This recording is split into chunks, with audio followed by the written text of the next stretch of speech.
Welcome to Cheater Confessions. Let's get started with today's story. The seventh day was the worst, not because I was worried anymore, because by then I was running out of possibilities.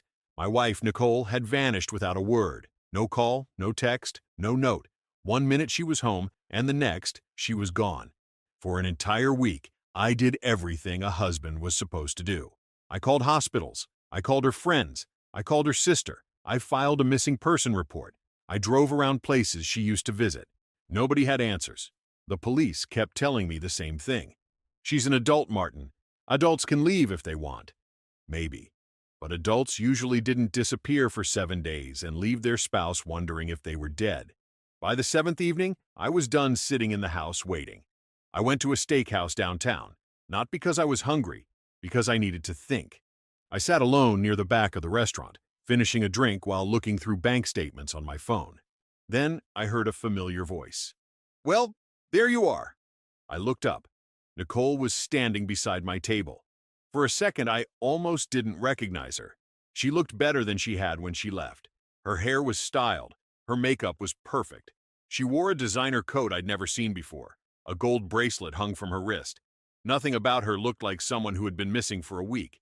She pulled out a chair and sat down across from me. No apology, no explanation, nothing. I stared at her. "Where have you been?" Nicole leaned back. "Relax." I said nothing. She rolled her eyes. "I needed some time away." "A week?" She shrugged. "Something like that." I studied her face. There wasn't guilt there. There wasn't regret. If anything, she looked amused. My jaw tightened. "You had people looking for you. The police were looking for you." She shrugged. "I'm here now." I leaned forward.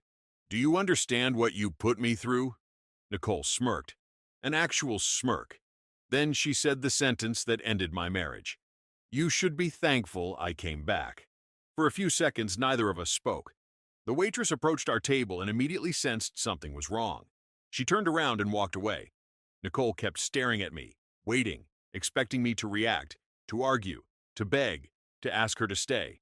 Instead, I sat back in my chair, and for the first time in 7 days, everything became clear. Nicole thought she had come back to the same husband she had left. She was wrong, very wrong. I looked at her for a few seconds. The strange thing was that I wasn't angry anymore. Not really. Anger had burned itself out somewhere around day 4. What was left was clarity. I picked up my drink and took a sip. Nicole frowned. "That's it? What did you expect?" She laughed lightly. "I don't know. Maybe a few questions. Maybe some concern." I set the cup down. "I had concern for 7 days." Her smile faded slightly. "I told you, I needed space." "You needed space? So you disappeared without telling anyone where you were?" "You're making this dramatic." I leaned forward. "No, filing a missing person report is dramatic. Calling hospitals at 2 in the morning is dramatic. Explaining to your family why nobody can find you is dramatic." She crossed her arms. "You're overreacting." That was the moment I knew there was no misunderstanding, no confusion. Nicole genuinely believed she'd done nothing wrong. I pulled a folded envelope from inside my jacket and placed it on the table. She looked down at it. "What's this?" "Open it." Her confidence slipped a little. She opened the envelope and pulled out the papers. I watched her eyes move across the first page, then the second, then the third. "What is this?" "Exactly what it looks like." She stared at me. "You filed for separation?" 3 days ago. For the first time since she'd arrived, she looked caught off guard. "You're serious?" "Completely." Nicole shook her head. "This is ridiculous." "No. What's ridiculous is disappearing for a week and coming back expecting everything to be normal." She pushed the papers back toward me. "I'm not signing that." I almost laughed.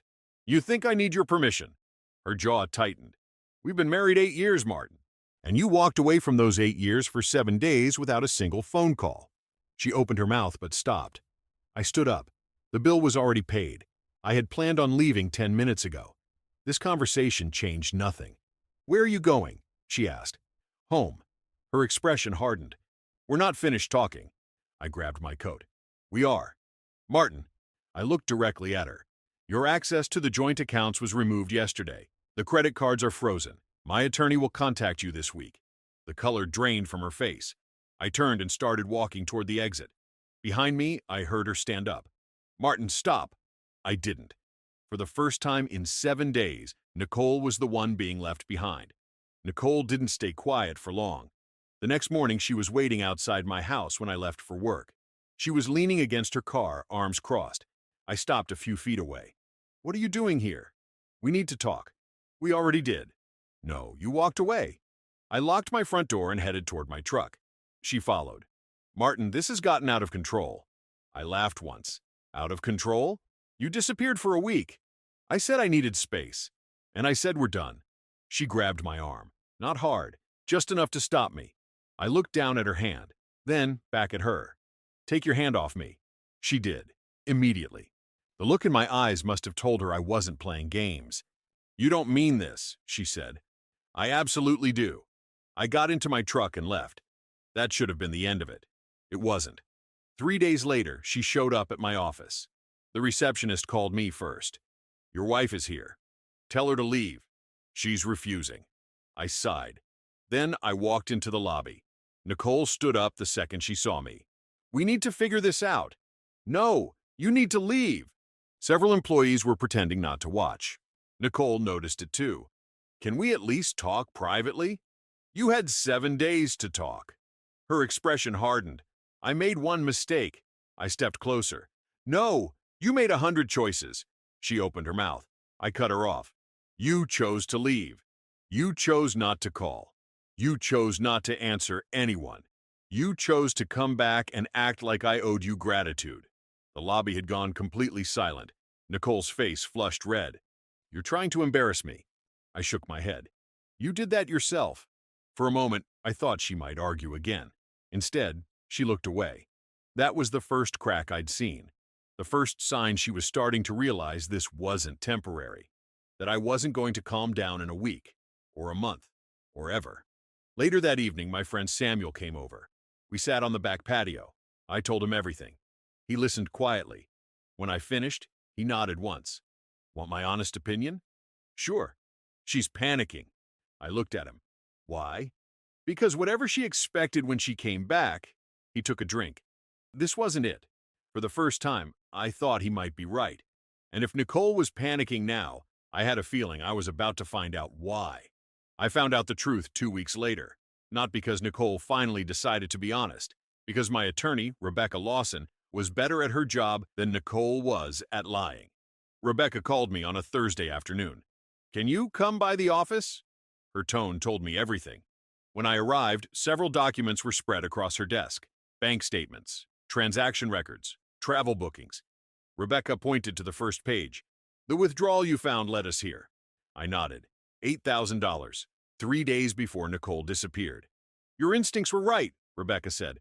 "So she planned it." Rebecca nodded. "Keep reading." I flipped through the documents. Some of the charges were familiar. During the week Nicole was gone, I'd reviewed our accounts looking for clues. Hotel charges, restaurant bills, spa appointments, all from a luxury lakeside resort nearly 3 hours away. Rebecca tapped the file. "The bank records gave us a place to start. The rest came through discovery." Nicole hadn't been wandering around trying to find herself. She'd booked the trip in advance. Every reservation had been made weeks before she disappeared. "This wasn't spontaneous," I said. "Not even close." Rebecca slid another document across the desk. "This is where it gets interesting." The document contained phone records. One number appeared again and again. Dozens of calls, texts, late-night conversations. The name attached to the number was Adrian Prescott. I recognized it immediately. Nicole had mentioned him before, a business consultant she worked with. According to her, he was just another client. Apparently not. "There's more," Rebecca said. She handed me another report. Adrian hadn't checked into the resort alone. He had checked in with Nicole.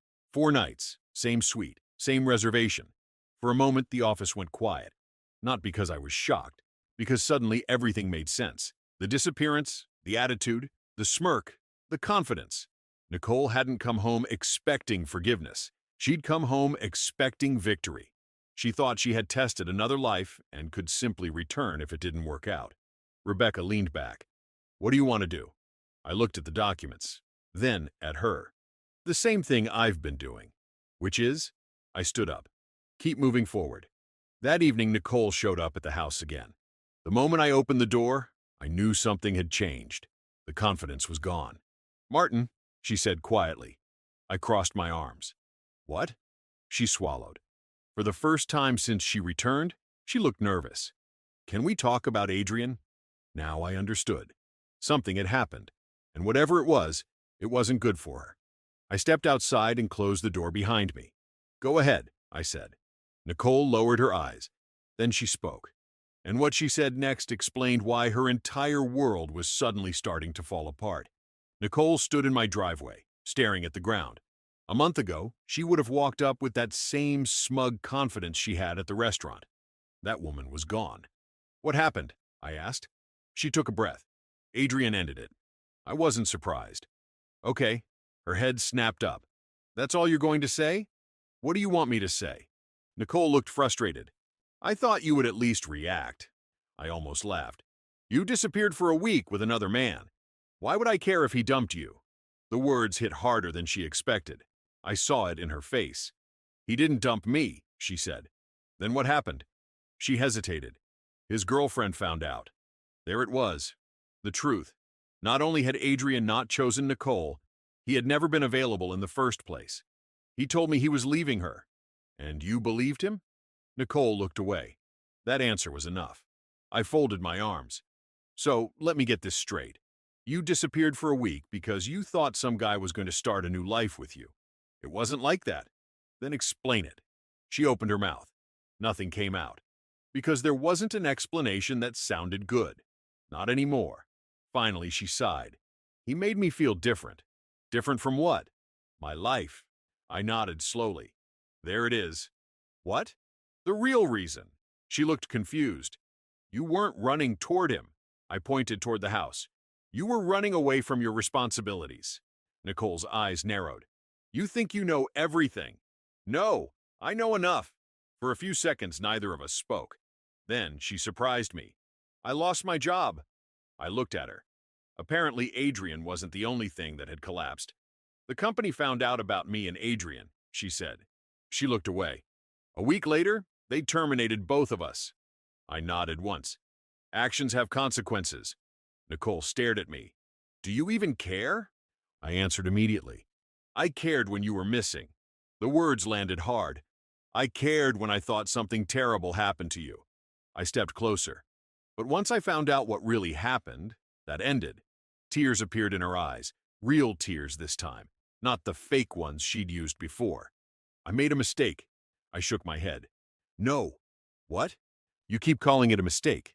I looked directly at her. "A mistake is taking the wrong exit on a highway." I pointed toward the street. "You planned this.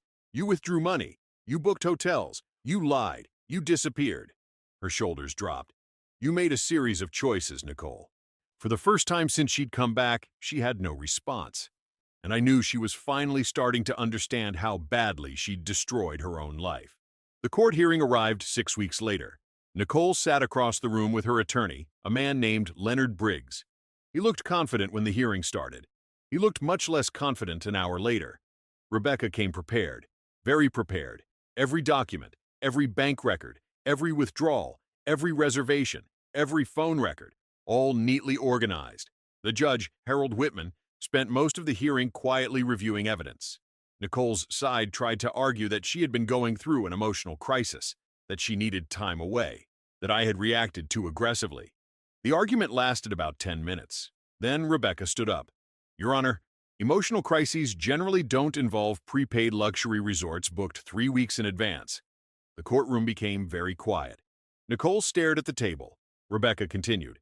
"We also have evidence showing Mrs. Reynolds withdrew $8,000 from a joint account before leaving and spent a significant portion of it during her relationship with Mr. Adrian Prescott." Leonard Briggs tried to object. The judge overruled him. Then came the phone records, then the hotel records, then the financial records.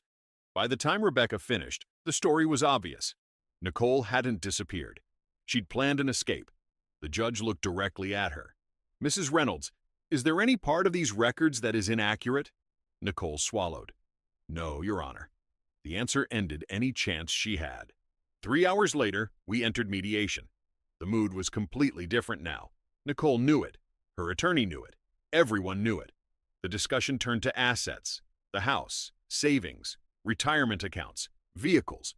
Everything was divided. Then alimony came up. Nicole sat up straighter. The mediator looked at the recommendations. Given the circumstances, temporary support for 4 months. Nicole's face fell. 4 months? The mediator nodded. That is the recommendation. Nicole looked at me. For a second, I saw anger, then frustration, then regret. You really don't care what happens to me anymore, do you? The room went silent. I answered calmly. I cared enough to spend a week searching for you. She looked away immediately, because there was nothing she could say to that.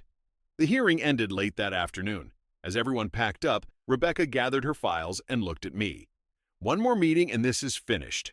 I nodded. I thought she was right. I thought the hardest part was over. I was wrong. Because 3 days later, Nicole called me. And for the first time since this started, she wasn't asking for another chance. She was asking for one final conversation. Nicole asked to meet at the same restaurant where she'd walked back into my life 7 weeks earlier. The same table was available. I almost laughed when I saw it. Somehow, that felt appropriate. When I arrived, Nicole was already there. She looked different. Not broken, not dramatic, just tired. The confidence she'd worn like armor was gone. I sat down across from her. You wanted to talk? She nodded. Thank you for coming. You've got 10 minutes. A small smile crossed her face. That sounds like you. The waiter took our drink orders and left. For a few seconds, neither of us spoke. Then Nicole leaned back. I know we're not getting back together. Correct. I know the divorce is happening. Correct. She nodded slowly. I wasn't calling to change your mind. That got my attention. For the first time, this wasn't a negotiation. It wasn't manipulation. It wasn't an argument. Nicole stared out the window for a moment. Then she looked back at me. Do you remember what I said when I came back? I remember every word. Her eyes lowered. The part about being thankful. I said nothing. She swallowed. I've been thinking about that day a lot. Good. I wasn't trying to hurt you. I raised an eyebrow. That's your defense? No. She shook her head. That's the truth. Then explain it. Nicole took a long breath. When I came back, I already knew I'd made a mistake. That surprised me. She continued. Things with Adrian started falling apart almost immediately. The trip wasn't what I imagined. The whole fantasy started collapsing. I listened quietly. So, why the smirk? I asked. Nicole laughed bitterly. Because I was scared. I didn't respond. I thought if I acted confident, if I acted like I was in control, maybe nobody would see how badly I'd messed up. Her voice softened. I thought you'd forgive me. There it is. She nodded. Yeah. For the first time all evening, she looked directly at me. I thought no matter what happened, you'd still be there. I leaned back in my chair. And that's where you miscalculated. A sad smile appeared on her face. I know. The waiter brought the check. I picked it up. Nicole reached for it. I moved it away. I've got it. She looked surprised. Why? I stood up. Because this is the last dinner we'll ever have together. For a moment, neither of us spoke. Then I looked at her one final time. The marriage didn't end when you left with Adrian. She looked up. It ended when you came back and expected me to thank you for it. Nicole closed her eyes. I turned and walked toward the exit. This time she didn't call after me. She didn't ask me to stay. And she didn't follow, because finally she understood it was over. 6 months after the divorce was finalized, I woke up one Saturday morning and realized something. I hadn't thought about Nicole in almost 3 weeks, not intentionally anyway. That felt like progress. The house was different now. I had repainted the walls, sold some furniture, turned the spare room into a home office. The place finally felt like mine instead of a museum full of old memories. That afternoon, I met Samuel for lunch. Halfway through the meal, he smirked. You know what I noticed? What? You don't look angry anymore. I laughed. Maybe because I'm not. Good. He pointed his fork at me. Took you long enough. We both laughed. The truth was, he was right. The anger had disappeared months ago. There wasn't much left to be angry about. The marriage was over. The paperwork was finished. Life kept moving. A few weeks later, something unexpected happened. A letter arrived. No return address. I knew who it was from before I opened it. Nicole. The letter wasn't long. No excuses, no attempts to get back together, no requests, just honesty. She wrote that she had started therapy, that she finally understood she hadn't been running toward a better life. She'd been running away from herself. She admitted that the week she disappeared had destroyed everything she claimed to value: her marriage, her career, her reputation. She ended the letter with one sentence that stood out. "The worst thing wasn't losing you. It was realizing I deserved to." I folded the letter and sat quietly for a minute. Then I placed it back in the envelope. Not because I wanted to keep it forever, because it felt like the final page of a finished story.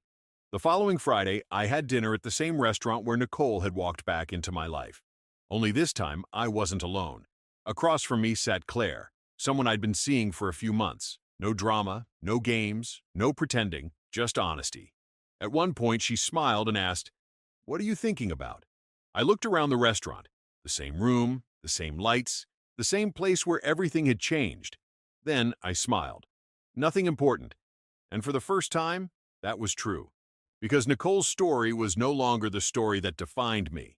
I paid the bill, stood up, and walked out of the restaurant. This time, I wasn't leaving anything behind. I was moving forward. Thank you for watching.